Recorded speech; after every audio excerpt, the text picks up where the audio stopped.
Think about the parable of the unjust judge. There was this widow who was oppressed, and she went to the judge to get help. The judge didn't care about God, neither did he bother with other people. So the judge was narcissistic, only into himself what he wanted. That woman was very wise. She knew that judge was appointed by Rome. And as a Roman judge, he has sworn allegiance to Apollo.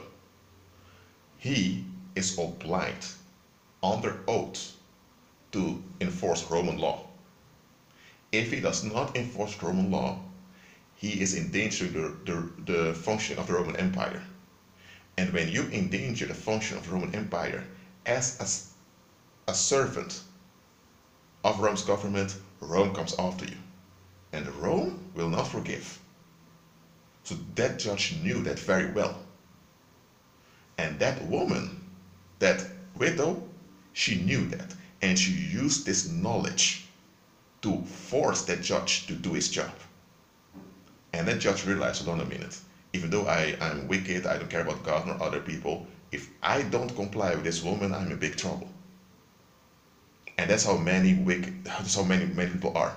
They'll only comply with justice when they have no other option. But there's the thing, we give them a lot of options. We leave them alone. We throw the past behind our back. We give them the rights to will whatever they will because they have a private life, they have their own personal space. We do all of that. We give people a lot of ease they shouldn't have. Let me give an example to you. If you owe 200 euros to a telephone provider, to a mobile phone provider, because you haven't paid your subscription, do you seriously think they're going to leave you alone? No. They'll send you reminders to pay, and if you don't pay, you will get a bailiff. And if the bailiff comes, the bailiff has his charge. If you don't respond to that, they'll go to the court of law, and the court of law may give an arrest warrant to enter your house, and you may end up in jail for a few months as a compensation for not paying your debt. That's how it goes in the world. They don't give you the ease of getting away with anything. When they want something, they go after it. And here's the thing, when a robber enters a store with a gun, does it give you the ease of not complying with his will? Well, he has a gun. That shows you there's no ease for you unless he gets his money. You get what I'm saying here? That widow that forced the judge to do his job, she did the right thing. She was persistent, she was practical. I want you to be like that. Don't wait until you have to force people to comply with justice. Anticipate it. Make sure they are uncomfortable long before they refuse to comply. So they already know if they choose to resist, it will only cost them. If they had a period of ease while not complying with justice, they tend to hold on. But if they, before they have the chance to refuse, already experience the discomfort of refusing, they know, okay, we'll get along. Be practical in all your life's affairs. Don't stand up for yourself, seek validation from others. Don't, by enforcing boundaries and holding on to unexamined expectations, don't do the crap of the world.